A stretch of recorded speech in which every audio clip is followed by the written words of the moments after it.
Hello everyone, how are you? Welcome to our channel, The Big Tutorial, and we are solving class 10th NCERT maths और उसमें हम लोग chapter number 4 quadratic equations solve कर रहे हैं। और आज के इस वीडियो में हम लोग एक्सरसाइज 4.3 के क्वेश्चन नंबर 4 एंड 5 सॉल्व करने वाले हैं। इसके जो प्रीवियस के क्वेश्चंस हैं that we have already solve and approximate 10 chapters हमने ऑलरेडी सॉल्व कर रखे हैं। उन सभी का लिंक आपको इस वीडियो के डिस्क्रिप्शन पे मिल जाएगा। यदि आप हमारे चैनल में पहली बार हैं, वीडियो आपको अगर पसंद आता है तो चैनल को लाइक शेयर और सब्सक्राइब करना मत भूलिएगा। साथ में बेल आइकन भी इनेबल कर दें so that you can get the complete solution of class 10th NCERT maths. चलिए विदाउट एनी टाइम वेस्टिंग सीधे आते हैं हम लोग क्वेश्चन पे और हम लोग क्वेश्चन नंबर 4 सॉल्व करते हैं। क्वेश्चन नंबर 4 आपका क्या कह रहा है कि the sum of the reciprocals of Rahman's ages in years 3 years ago and 5 years from now is 1/3 find his present age। यानी कि क्या है, रहमान है, उसकी 3 years ago and 5 years from now यानी from hence उसकी जो एज का रेसिप्रोकल करिए और उनको सम कीजिए तो आपके पास 1/3 आता है। तो उसकी प्रेजेंट एज फाइंड करने को कह रहा है। तो हम लोग क्या करेंगे, सबसे पहले लेट कर देंगे, let the present age of Rahman's is equal to, यहाँ पे लिख दीजिए let the present age of Rahman's, जो आपके रहमान्स हैं उनकी जो present age is equal to हम लोग एक्स ईयर ले लिया। अब आपने एक्स ईयर ले लिया, प्रेजेंट में वो एक्स ईयर्स का है। अब जो फर्स्ट कंडीशन क्या कह रहा है कि 3 years ago यानी कि यहाँ से आज की डेट में अगर कोई पर्सन 10 ईयर का है तो 3 years ago वो क्या होगा, उससे 3 माइनस हो जाएगा ना। तो यहाँ पे भी आप माइनस कर दीजिए। तो 3 years ago age of Rahman, Rahman की एज 3 years ago क्या होगी भाई, x-3 हो जाएगी। फिर इसके बाद कह रहा है कि 5 years from now यानी कि आज की डेट से 5 years now कह रहा है, यानी आफ्टर 5 years कह सकते हैं। तब उसकी एज क्या हो जाएगी, प्रेजेंट में आपने x ईयर लेट किया है तो आफ्टर 5 years वो कितने ईयर्स का हो जाएगा, x+5। अब इसके बाद यहाँ पे देखिए क्या आपकी कंडीशन गिवन की है, क्या कह रहा है कि इन दोनों को यानी कि 3 years ago and after 5 years की एज का रेसिप्रोकल कीजिए और उनका सम कीजिए तो आपके पास 1/3 आता है। ये आपका 1/3 आ जाता है। तो हम लोग क्या करेंगे, दोनों की एज का रेसिप्रोकल निकालेंगे और इसके बाद उनको प्लस कर देंगे और इक्वल टू 1/3 कर देंगे। तो यहाँ पे लिख देंगे अकॉर्डिंग टू क्वेश्चन या अकॉर्डिंग टू कंडीशन, जो आपकी कंडीशन गिवन है। तो आपके फर्स्ट आपका 3 years ago क्या एज थी x-3 और उसका रेसिप्रोकल कीजिए तो आपका 1/x-3 हो जाएगा प्लस 1/x+5 और आपका कितना आता है 1/3 आता है। तो हम लोगों ने इक्वल टू 1/3 कर दिया। अब ये आपका जो क्वेश्चन नंबर 3 आपने सॉल्व किया था उसका जो सेकंड पार्ट है उसी के जैसा ये क्वेश्चन है। तो हम लोग क्या करेंगे, पहले लेफ्ट में एलसीएम ले लीजिए। तो जो लेफ्ट हैंड साइड में एलसीएम आपका क्या आएगा, x-3 और x+5 एलसीएम आ जाएगा। अब यहाँ से देखिए क्या कीजिए, x-3 से x-3 ये आपका कट हो जाएगा तो ओनली आपका x+5 बचेगा। इसको आप 1 से मल्टीप्लाई कीजिए तो आपका x+5 आ जाएगा। और सेम यहाँ पे भी x+5 से ये आपका x+5 कट हो गया तो ओनली x-3 बचा। इस x-3 का आप 1 से मल्टीप्लाई कीजिए तो आपका x-3 आ जाएगा, x-3 और इक्वल टू 1/3। अब यहाँ पे हमें क्या करना है, इसको सिंप्लीफाई कर देना है। तो जैसे ही आप सिंप्लीफाई करेंगे तो देखिए यहाँ पे क्या बचेगा भाई, आपका न्यूमरेटर में x और x कितना हो जाएगा 2x और 5 से 3 माइनस हो जाएगा तो आपका बचेगा 2x+2 और अपॉन डिनोमिनेटर में देखिए आपका जो आइडेंटिटी आपने पढ़ा है x+a एंड x+b ये किसके इक्वल होता है, x² + a + bx और प्लस का ab। इस आइडेंटिटी का यहाँ पे यूज करते हुए इसका ओपन कर देना यानी मल्टीप्लाई कर देना। तो क्या हो जाएगा आपका x² यहाँ पे 5 से 3 माइनस हो जाएगा तो आपका प्लस का 2x और माइनस का 5 3 जा 15 क्योंकि one is positive and other is negative, तो उनको मल्टीप्लाई कीजिए। ए बी है ना, तो ए और बी यानी कि 5 और -3 है, तो 5 और -3 को मल्टीप्लाई करेंगे तो आपका माइनस का 15 आ जाएगा और इक्वल टू 1/3। अब यहाँ पे हम लोग क्या करेंगे, क्रॉस मल्टीप्लाई कर दीजिए और क्रॉस मल्टीप्लाई करके सिंप्लीफाई कर दीजिए। तो क्या हो जाएगा, x² + 2x माइनस का 15 और इक्वल टू इस 3 का 2x + 2 के साथ मल्टीप्लाई हो जाएगा। अब इसके बाद यहाँ पे हम इसको और सिंप्लीफाई करेंगे, तो जो आप राइट साइड में आपका ये लिखा हुआ है इसका ब्रैकेट ओपन कर दीजिए, तो आपका x² + 2x माइनस का 15 और इक्वल टू 3 2 जा 6x, 3 2 जा 6 होता है, यहाँ पे 6x लिख दीजिए और 6x और प्लस का 6। अब क्या कीजिए, जो आपका ये 6x + 6 है इसको आप लेफ्ट साइड ट्रांसफ़र कर दीजिए, तो क्या हो जाएगा आपका x² + 2x और माइनस का 15 और माइनस का 6x और -6 इक्वल टू 0। अब हमें क्या करना है, ओनली सिंप्लीफाई कर देना है। तो यहाँ पे देखिए आपका क्या बचेगा, x² और ये आपका 2x और माइनस का 6x, तो आपका माइनस का 4x बचेगा। और यहाँ पे देखिए माइनस का 15 एंड माइनस का 3 है, -6 है, तो आपका माइनस का 21 और equal to 0। This one is our quadratic equation. अब इस क्वाड्रेटिक इक्वेशंस के रूट्स फाइंड करने हैं, और रूट्स फाइंड करने के लिए आपने 3 मेथड्स पढ़े, एक आपका फैक्टराइजेशन मेथड और completing the square and quadratic formula. उनमें से कोई भी आप रूल्स अप्लाई कर दीजिए। तो हम लोग क्या करेंगे, स्प्लिटिंग द मिडिल टर्म यानी कि फैक्टराइजेशन रूल्स अप्लाई करेंगे। जो आपका 21 उसको आप लिख सकते हैं 7 × 3, 7 3 जा 21 और 7 3 से 3 माइनस कर दीजिए तो आपका 4 आ जाएगा। यानी कि हम लोग क्या हो गया, जो आपका मिडिल टर्म्स आपका 4 है उसको आप लिख सकते हैं 7 - 3, और इस तरीके से जो मिडिल टर्म है वो स्प्लिट हो जाएगा। तो क्या हो जाएगा आपका x² - 7 माइनस का 3 और x - 21 और इक्वल टू 0। यहाँ ब्रैकेट ओपन कर दीजिए, x² - 7x प्लस का 3x एंड -21 और इक्वल टू 0। अब यहाँ पे first 2 terms and last 2 terms का पेयर बना करके आपको कॉमन ले लेना है। तो यहाँ पे फर्स्ट 2 टर्म्स में से आपका x कॉमन आ रहा है, तो x - 7 और लास्ट के 2 टर्म्स से आपका प्लस का 3 कॉमन आएगा, तो x - 7 और इक्वल टू 0। यहाँ पे x - 7 एंड x + 3 और इक्वल टू 0। अब यहाँ से first we take x - 7 equal to 0, then x + 3 equal to 0। तो आपका फर्स्ट आपका x - 7 इक्वल टू 0, देन यहाँ पे x इज इक्वल टू आपका 7 आ जाएगा।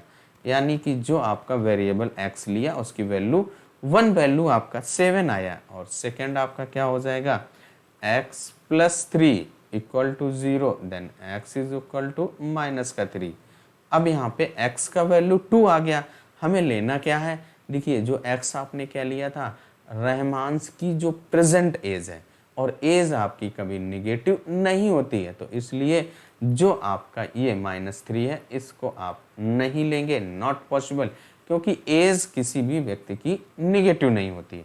तो यहाँ पे एज ऑफ रहमान, तो age of Rahman equal to आपका 7 ईयर्स हो जाएगा। This one is our answer.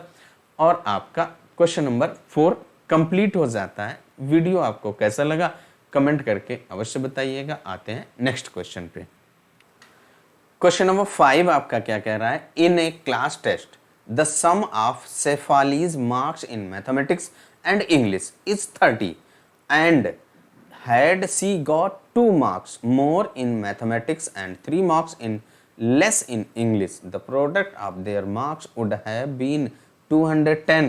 Find her marks in the 2 subject। यानी कि क्या है, एक लड़की है शेफाली, उसके जो मैथ्स और इंग्लिश के जो मार्क्स हैं उनका जो सम है वो आपका 30 है। तो उसमें से आप क्या कीजिए, किसी एक सब्जेक्ट को लेट कर लीजिए, और अदर जो सेकंड सब्जेक्ट है उसमें क्या करिए, जो 30 से फर्स्ट सब्जेक्ट के माइनस कर दीजिए, तो आपका सेकंड सब्जेक्ट के मार्क्स आ जाएंगे। तो यहाँ पे हम लोग क्या करेंगे, लेट द मैथमेटिक्स के जो मार्क्स, मैथ्स के आप x ले लीजिए, तो लेट कर दीजिए, let the marks in mathematics is equal to x।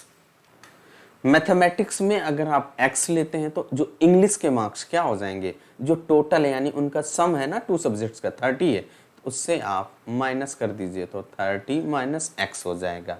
अब यहाँ पे देखिए जो कंडीशन दी गई है उस कंडीशन को आप ट्रांसलेट कर दीजिए। तो यहाँ पे कंडीशन क्या दी गई, if had C got 2 marks more in mathematics, यानी मैथ्स में अगर उसको 2 मार्क्स मोर मिलता and 3 marks less in English, और इंग्लिश में अगर उसको 3 मार्क्स लेस हो जाता तो उसका जो प्रोडक्ट है 210 हो जाता। तो मैथ्स में उसने x लिया है तो x से 2 मोर कितना हो जाएगा, x प्लस 2 हो जाएगा। और इसके बाद इंग्लिश में कितना है आपका 30 माइनस एक्स, उससे 3 लेस कर दीजिए और दोनों को प्रोडक्ट कर दीजिए यानी मल्टीप्लाई कर दीजिए और इक्वल टू 210 कर दीजिए। तो यहाँ पे क्या लिख देंगे, अकॉर्डिंग टू क्वेश्चन, क्वेश्चन के अकॉर्डिंग क्या हो जाएगा, देखिए मैथ्स में x आया उसमें 2 मोर तो आपका x प्लस 2 हो जाएगा, और इंग्लिश में आपका क्या है 30 माइनस एक्स और उससे आपका 3 लेस कह रहा है तो माइनस का 3 कर दीजिए और इनका प्रोडक्ट किया तो आपका 210 आ गया। अब यहाँ पे हमें क्या करना है, इसको ओनली सिंप्लीफाई कर देना है। सिंप्लीफाई करना है यानी कि ब्रैकेट को ओपन करना है, ब्रैकेट ओपन करेंगे तो आपको मल्टीप्लाई होगा। तो पहले आप नोट कर लीजिए क्या है x प्लस 2 और यहाँ पे देखिए 30 से ये आपका 3 माइनस हो जाएगा तो आपका 27 माइनस एक्स बचेगा और इक्वल टू 210। अब यहाँ पे हम लोग क्या करेंगे, इसका ब्रैकेट ओपन कर देंगे। तो देखिए आपका क्या हो जाएगा, इस 27 को x से मल्टीप्लाई कर दीजिए तो आपका 27x प्लस 27 टू जा 54 और इसके बाद माइनस का एक्स स्क्वायर माइनस का 2x और इसके बाद यहाँ पे इस 210 को भी आप लेफ्ट साइड ट्रांसफ़र कर दीजिए तो आपका माइनस का 210 और इक्वल टू 0 हो जाएगा। अब यहाँ पे देखिए आपका जो लाइक टर्म्स है वो अगर सिंप्लीफाई हो रहे हैं तो सिंप्लीफाई कर दीजिए। तो यहाँ पे देखिए 27 माइनस का 2x तो क्या बचेगा आपका 25x और माइनस का एक्स स्क्वायर और यहाँ पे देखिए क्या है 54 से और ये माइनस 210 है तो आपका माइनस का साइन ग्रेटर है ना माइनस का तो इसलिए माइनस साइन लगेगा और 210 से आप 54 माइनस कीजिए तो आपका आएगा 156 और इक्वल टू 0। अब हम लोग क्या करेंगे, माइनस से बोथ साइड में मल्टीप्लाई कर देंगे और इसको स्टैंडर्ड फॉर्म में लिख देंगे तो क्या हो जाएगा आपका ये एक्स स्क्वायर क्योंकि ये माइनस का है और इसके बाद माइनस का 25x और इसके बाद प्लस का 156 और इक्वल टू 0। अब यहाँ पे देखिए क्या है, this one is our quadratic equation और हमें क्या करना है, इसके रूट्स फाइंड करना है। रूट्स से x का वैल्यू आ जाएगा और रूट्स फाइंड करने के जो आपने 3 मेथड पढ़े थे, कौन सा, एक फैक्टराइजेशन मेथड और एक आपने कंप्लीटिंग द स्क्वायर और एक आपने क्वाड्रेटिक फार्मूला। कोई भी मेथड आप यहाँ पे अप्लाई कर देंगे तो आप यहाँ पे हम लोग क्या करेंगे 156 के फैक्टर करेंगे यानी कि जो आपका ये मिडिल टर्म है इसको आप स्प्लिट कर देंगे तो आपका यहाँ पे देखिए क्या हो जाएगा 156 is written as 12 multiplied by 13, 13 two जा 26, 13 1 जा 13 और उसमें 2 ऐड कर दीजिए तो 15। अब यहाँ पे 13 एंड 12 को आप ऐड करेंगे तो आपका 25 आ जाएगा और इस तरीके से जो आपका 25 मिडिल टर्म्स है वो स्प्लिट हो जाता है। तो यहाँ पे क्या हो जाएगा एक्स स्क्वायर माइनस का 12 प्लस 13 और x और इसके बाद प्लस का 156 और इक्वल टू 0। अब यहाँ पे क्या कीजिए ब्रैकेट ओपन कर दीजिए तो क्या हो जाएगा आपका एक्स स्क्वायर माइनस का 12x माइनस का 13x एंड प्लस का 156 इक्वल टू 0। देखिए आपका फैक्टराइजेशन आप क्लास 8 और 9 से पढ़ते चले आए हैं। Factorisation with splitting the middle terms already हम लोग पढ़ चुके हैं, वही रूल्स यहाँ पे अप्लाई कर रहे हैं। तो फर्स्ट 2 टर्म्स का पेयर बनाइए और लास्ट 2 टर्म्स का पेयर बनाइए और वहाँ से कॉमन ले लीजिए।